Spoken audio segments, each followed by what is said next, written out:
We're moving on, and between May and September this year alone, the taxpayer has had to pay upwards of 10 million cedis for President Akufo-Addo's trips abroad, including his recent trip to the UN General Assembly. That's according to Tongu MP Samuel Okudzeto-Ablakwa, who has filed another urgent question in Parliament demanding full disclosure on cost of the president's latest foreign travels, who puts the cost of the President Akufo-Addo's recent trip to the United States aboard a luxurious jet at 3.7 million cedis. There's more in the following news report. It is really shocking, I must say, that the Ghanaian people can be treated with such presidential contempt when the dust is yet to settle on the Airbus AC J320 new Skybat scandal, now infamous for the ministerial acrobatics in Parliament. Words of Tongu MP Samuel Okudzeto-Ablakwa in the latest article on the president's recent trips. There is renewed public outreach as it emerges once again that Ghanaians will cough up another 3.7 million cedis to fund a private charter of a luxurious aircraft for the president and his team to travel to the United States to participate in the UN General Assembly. Already, Mr. Okudzeto-Ablakwa has announced his intention to file another urgent question to demand full disclosure on how much the president's chartered trip is depleting state resources. Why is our president not using it to save money? 10 million Ghana cedis, hoping 10 million Ghana cedis for just 3 trips, in the space of less than 3 months. I can assure you that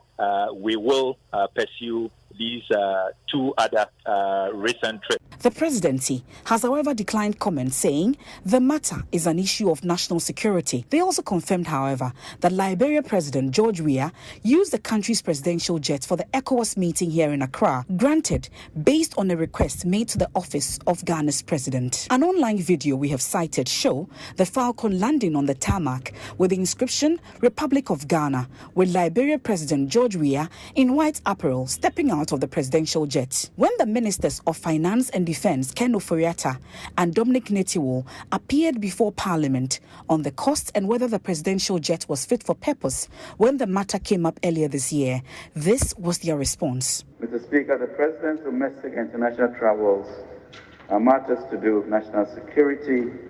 The National Security Minister is really best placed, Mr. Speaker, to furnish this honorable House with the details needed. When the president is traveling with more than 20 people, he will need more than just a Falcon. The president, in fact, has to go a day ahead because no president can shower in this aircraft. You cannot freshen up in this aircraft. So you cannot move from this aircraft straight into a meeting. The question now remains whether it has become absolutely necessary to demand a national policy on presidential travels similar to what pertains in other jurisdictions. Will the National Security Ministry provide details on the presidential travel so far? It remains to be seen how it will all unfold when Parliament resumes sitting.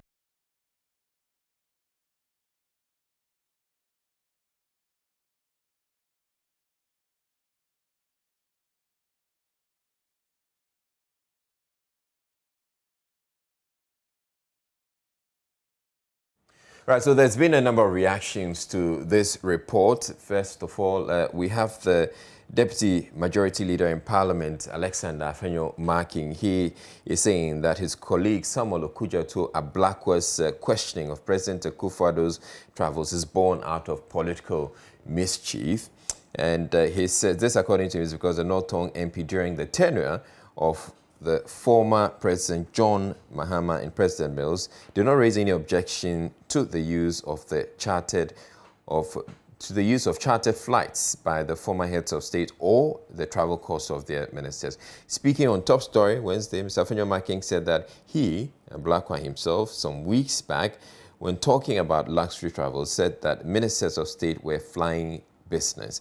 As he put together the cost of all the ministerial travels, why didn't they insist on flying economy but flew business? He didn't have any issue with that for the 8 years that they were in office. Whatever he is doing is born of political mischief. Why is Mr. Ablakwa not talking about President Mohammed's official travels by use of chartered aircraft? He has not talked about it. Not once. So he goes on. The Futu MP said that Mr. Ablakwa, with his luxury flight allegations, is creating the impression that this is the first time a president of Ghana has chartered flights for international travels. So one of the issues that's also outstanding is that the MP has filed another question, and so that is also going to come up. Now, another person who has reacted to this is a member of the Council of State, Samuel Okudzeto Blakwa. He says the constant attacks on President Akufo-Addo over the cost of his travels is not productive for the country. And speaking with JoyNews' Kwesi Parker-Wilson, he argued that the citizenry spent some more time criticizing the travels rather than looking at the benefits derived from them and their impact on the country. He says when he was going to Germany, there was hue and cry. Why is he traveling? He takes these expensive planes. It costs so much per day.